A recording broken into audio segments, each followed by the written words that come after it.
ನಮಸ್ಕಾರ ಎಲ್ರಿಗೂ. Thank you ಅನ್ನೋ ಪದ ಇದೆಯಲ್ಲ, ಅದು ನಮ್ಮ ಮನಸ್ಸನ್ನು ಅರಳಿಸುವಂಥ ಒಂದು ಸುಂದರವಾದ ಪದ. ನಾವು ತುಂಬ ಸಲ ಅದು ಇತ್ತೀಚೆಗೆ ಥ್ಯಾಂಕ್ಸ್ ಅಂತ ಹೇಳೋದು ರೂಢಿ. ಸಣ್ಣ ಸಣ್ಣ ಖುಷಿಗೆ, ಸಣ್ಣ ಸಣ್ಣ ಸಹಾಯಕ್ಕೆ ಥ್ಯಾಂಕ್ಸನ್ನು ಬಹಳನೇ ಬೆಳೆಸ್ತಾ ಇರ್ತೀವಿ. ಈಗ ನೀವೆಲ್ಲರೂ ಬೆಳಗಿಂದ ಎಷ್ಟು ಸಲ ಎಷ್ಟು ಜನಕ್ಕೆ ಥ್ಯಾಂಕ್ಸ್ ಹೇಳಿದ್ದೀರಾ ಅಂತ ಒಂದು ಪಟ್ಟಿ ಮಾಡಬಹುದಾ? ಹೌದು, ಕೊನೆ ಪಕ್ಷ 5-6 ಸಲ, 10 ಸಲ, ಒಂದೊಂದು ಸಲ 20 ಸಲನೂ ಆಗಿರಬಹುದು. ಮನೆಯಲ್ಲೇ ಇದ್ದರೆ ಅಷ್ಟೊಂದು ಥ್ಯಾಂಕ್ಸ್ನ ಬಳಕೆ ಆಗಿರೋಲ್ಲ. ಹೊರಗಡೆ ಹೋದಾಗ ತುಂಬ ಥ್ಯಾಂಕ್ಸನ್ನು ಬಳಕೆ ಬಹಳಷ್ಟಾಗಿರುತ್ತೆ. ಯಾಕೆ ಮನೇಲಿದ್ದರೆ ಆಗಲ್ಲ ಅಂತಂದರೆ, ನಾವು ಮನೆಯಲ್ಲಿ ಅಷ್ಟೊಂದಾಗಿ ಯಾರಿಗೂ ಥ್ಯಾಂಕ್ಸ್ ಅಂತ ಹೇಳೋಕ್ಕೆ ಹೋಗಲ್ಲ. ಬೆಳಗಿಂದ ಸಂಜೆ ತನಕ ಅಡುಗೆ ಮಾಡ್ತಾ ಇರೋ ಅಮ್ಮನಿಗೆ, ಅಥವಾ ತರಕಾರಿ ತೊಗೊಂಡು ಬಂದು ಇಡುವಂಥ ಅಪ್ಪನಿಗೆ, ಅಥವಾ ನಮ್ಮ ಸಂಸಾರ ಬೇರೆ ಆದಾಗ ಗಂಡನಿಗೆ, ಮಕ್ಕಳಿಗೆ, ನಾದಿನಿಯರಿಗೆ, ಅತ್ತೆದಿರಿಗೆ, ಇದೆಲ್ಲ ಥ್ಯಾಂಕ್ಸ್ ಹೇಳೋದೇ ಇಲ್ಲ. ಯಾಕಂದರೆ ಅವರು ಎಲ್ಲೂ ಹೋಗಲ್ಲ, ನಮ್ಮ ಸುತ್ತಾನೇ ಇರ್ತಾರೆ, ನಮ್ಮ ಮಾತನ್ನೇ ಕೇಳ್ತಾರೆ ಅನ್ನೋ ಒಂದು ಮಾತು, ಒಂದು ಅಭಿಪ್ರಾಯ ನಮ್ಮಲ್ಲಿ ಇರ್ತಕ್ಕಂಥದ್ದು. ಅದೇ ನಾವು ಹೊರಗಡೆ ಹೋದರೆ, ಒಂದು ಬ್ಯಾಂಕಿಗೆ ಹೋದರೂ ಕೂಡ ಯಾರಾದರೂ ಒಂದು ಪೆನ್ ಕೊಟ್ಟರೆ ಥ್ಯಾಂಕ್ಸ್ ಅಂತ ಹೇಳ್ತೀವಿ. ಯಾರೋ ಒಂದು ಕಾಗದ ಬಿದ್ದೋದಾಗ ಎತ್ಕೊಟ್ರೂ ಕೂಡ ಥ್ಯಾಂಕ್ಸ್ ಅಂತ ಹೇಳ್ತೀವಿ. ಒಂದು ಸಣ್ಣ ಕಾಲು ತಾಕಿ ಏನಾದರೂ ಇದಾದರೆ ಸಾರಿ ಹೇಳ್ತೀವಿ, ಥ್ಯಾಂಕ್ಸ್ ಹೇಳ್ತೀವಿ. ಆದರೆ ಮನೆಯಲ್ಲಿ ಯಾರಿಗೂ ಥ್ಯಾಂಕ್ಸು, ಸಾರಿ ಇದೆಲ್ಲ ಹೇಳಲ್ಲ. ನಾನು ಏನು ಹೇಳೋಕ್ಕೆ ಹೊರಟಿದ್ದೀನಿ ಅಂದರೆ, ಮನೆಯವ್ರು ಹೇಳೋದು ಜೊತೆಗೆ ನಮಗೆ ಥ್ಯಾಂಕ್ಸ್ ಹೇಳ್ಕೊಳ್ಳೋದೇ ಇದ್ದರೆ ಹೇಗೆ ಅಂತ ಹೇಳಿ. ನಮ್ಮ ಒಳಗಿನ ಮನಸ್ಸು ನಮ್ಮನ್ನು ಕಾಯ್ತಾ ಇರ್ತಕ್ಕಂಥ ಒಬ್ಬ ರಕ್ಷಕ.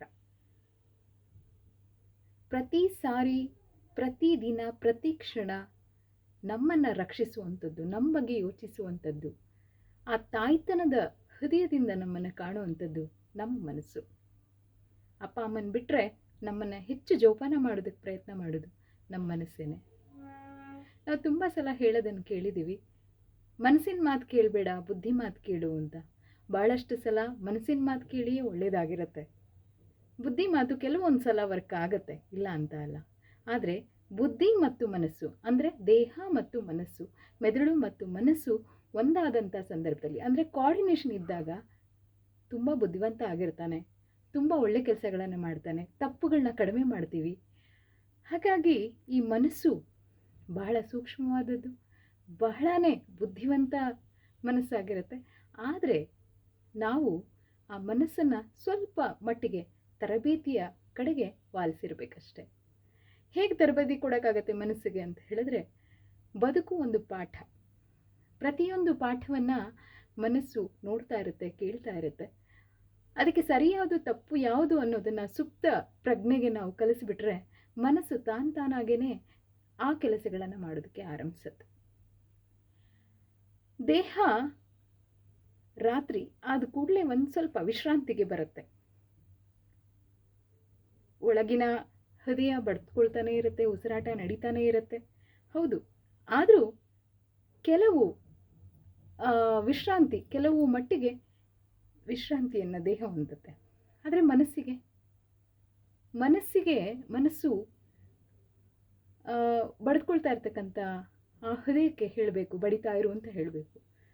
ಅದನ್ನು ವಾಚ್ ಮಾಡೋದಕ್ಕೆ ನಮ್ಮ ಏನು ದೇಹದ ಚಟುವಟಿಕೆಗಳನ್ನು ಗಮನ ಏನಿರುತ್ತೆ ಅದು ಮನಸ್ಸು ನೋಡ್ಕೊಳ್ತಾ ಇರುತ್ತೆ, ವಾಚ್ ಮಾಡ್ತಾ ಇರುತ್ತೆ.